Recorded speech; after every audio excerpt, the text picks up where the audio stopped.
जय हिंद। अलकायदा का सरगना यानी सर्वे सर्वा ऐमान अल जवाहिरी मारा गया। ये 9/11 हमला का एक मास्टरमाइंड था। देखिए, 9/11 हमला हुआ था 9/11 2011 में, सितंबर 11 सितंबर को अमेरिका के वर्ल्ड ट्रेड सेंटर पे हमला हुआ। देखिए, जब अमेरिकन भाषा लिखते हैं ना तो उसे थोड़ा पहले महीना लिख देता है सब, अब बाद में तारीख लिखता है सब। तो जैसे ये 9 जो लिख रहा है ना, ये महीना है, सितंबर महीना। अभी अगस्त 8वां चल रहा है, सितंबर 9 आएगा, तो सितंबर पहले लिखता है। तो 9 सितंबर 2001 को हमला हुआ था। और हम लोग पहले तारीख लिखते हैं, जैसे हमारे यहाँ हुआ था 26/11 यानी 26 नवंबर, तो हम लोग पहले डेट लिखते हैं, उसके बाद महीना लिखते हैं। आई सीबीएसई वाला जो है सब ना, पहले महीने में लिख देता है उसके बाद डेट लिखता है सब।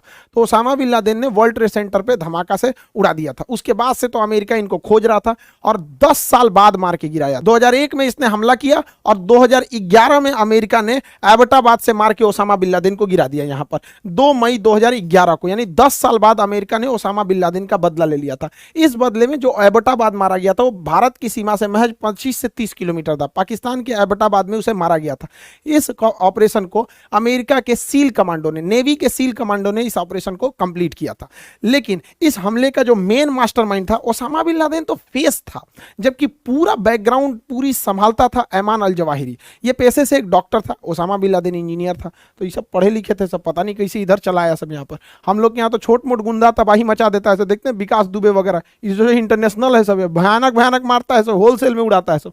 तो ओसामा बिन लादेन एक फेस वैल्यू था अलकायदा का, जबकि सारा अंदर का ऑपरेशन ऐमान अल जवाहिरी देख रहा था। तो 2011 में जैसे ओसामा बिन लादेन मारा गया, तो अगला जो पूरा इसका सुप्रीम कमांडर, जिसे ये लोग कहते हैं सरगना, वो ऐमान अल जवाहिरी बना। ऐमान अल जवाहिरी को मारने के लिए अमेरिका पहले बहुत बार किया, कई बार इसके प्रयास असफल रहे। तो इसकी टोटल जिम्मेदारी सीआईए को सौंप दिया गया।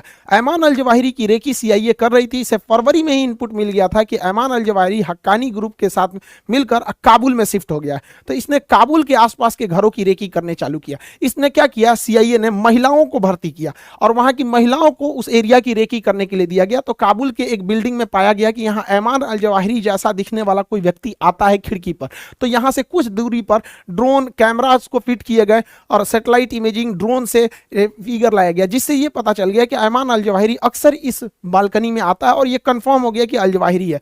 तो इसको जो बाइडेन ने परमिशन दिया, और संडे के दिन ऐमान अल जवाहिरी को ड्रोन से एक मिसाइल अटैक किया गया, जो सीधे इसके छाती पे घुस गया और ब्लास्ट कर गया। इस ड्रोन के ब्लास्ट में किसी की जान नहीं गई, केवल ऐमान अल जवाहिरी मरा। और देखिए, अगल बगल की बिल्डिंग को भी ज्यादा लॉस नहीं हुआ, केवल वो रेलिंग गया है। इसको मारा गया था रीपर मिसाइल से, रीपर ड्रोन से। ये रीपर ड्रोन एक हमलावर ड्रोन है, एक बहुत लंबे समय तक इंडोरेंस कर सकता है हवा में। इसमें हेलफायर मिसाइल लगाई गई थी। इस हेलफायर मिसाइल की खासियत है कि आगे वाले भाग में इसमें गाइडेंस सिस्टम है, और पीछे वाले भाग में फ्रेगमेंटेशन है। मतलब इस फ्रेगमेंटेशन मतलब ये नोकीले नोकीले इसमें धातु के रॉड होते हैं, जो सीधे किसी के व्यक्ति के अंदर घुस सकते हैं। और इसे मारा गया जब, तो ये सीधा यहाँ पे ऐमान अल जवाहिरी खड़ा था, सीधे आके एकदम छाती पे घुस गया। किसी को पता भी नहीं चला। ये ब्लास्ट नहीं होता है, बल्कि धारदार चाकू की तरह शरीर के अंदर घुस जाता है, और ऐमान अल जवाहिरी की वहीं पर मृत्यु हो गई। इस मृत्यु के बाद सारे आतंकवादी एक हो गए सब,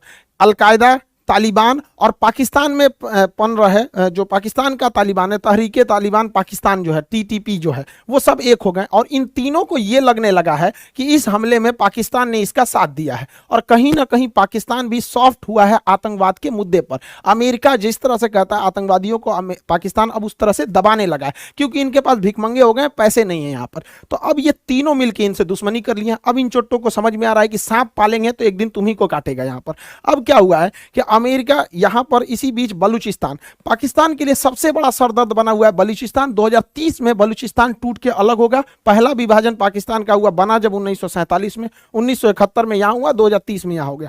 बलूचिस्तान में बाढ़ आया हुआ था, और बलूचिस्तान में यहां से आर्मी के टॉप कमांडर्स का हेलीकॉप्टर जा रहा था। तो ऐसा कहा जा रहा है कि इसके ऊपर भी वहां बलूचिस्तान रिबल्स ने हमला किया था। इस हमले कहिए या दुर्घटना कहिए, इसमें यह पूरा का पूरा हेलीकॉप्टर क्रैश कर गया, और उसमें टॉप लेवल के अधिकारी थे। लेफ्टिनेंट जनरल सरफराज अली, ये अगले सेना प्रमुख होने वाले थे, और इमरान खान के काफी करीबी थे। हमारा चचवा तो ऐसे ही गया, सोच रहा उसका करीबी मारा गया। दूसरा, ब्रिगेडियर अमजद हनीफ, ये ब्रिगेडियर रैंक के थे। ब्रिगेडियर खालिद, ये इतने बड़े बड़े अधिकारी थे। मेजर अहमद, मेजर मन्नान, ये इतने बड़े बड़े अधिकारी इसमें मारे गए हैं यहाँ पे। तो ऐसा कहा जा रहा है कि ये दुर्घटना भी हो सकता है, और साथ में ये भी हो सकता है कि बलूचिस्तान रेबल्स ने यह किया है। देखिए, पाकिस्तान अलकायदा के मारे जाने से यहाँ पे एक बलूचिस्तान रिबल आतंकवादी मतलब उग्रवादी पहले से अलगाववादी हैं। यहाँ तहरीके तालिबान है जो पाकिस्तान को कहता है कि जिस तरह तालिबान ने अफगानिस्तान को कब्जा किया हम पूरे पाकिस्तान को कब्जा करेंगे। यहाँ अलकायदा मराया है वो ऐसे ही भड़का हुआ है पाकिस्तान के ऊपर,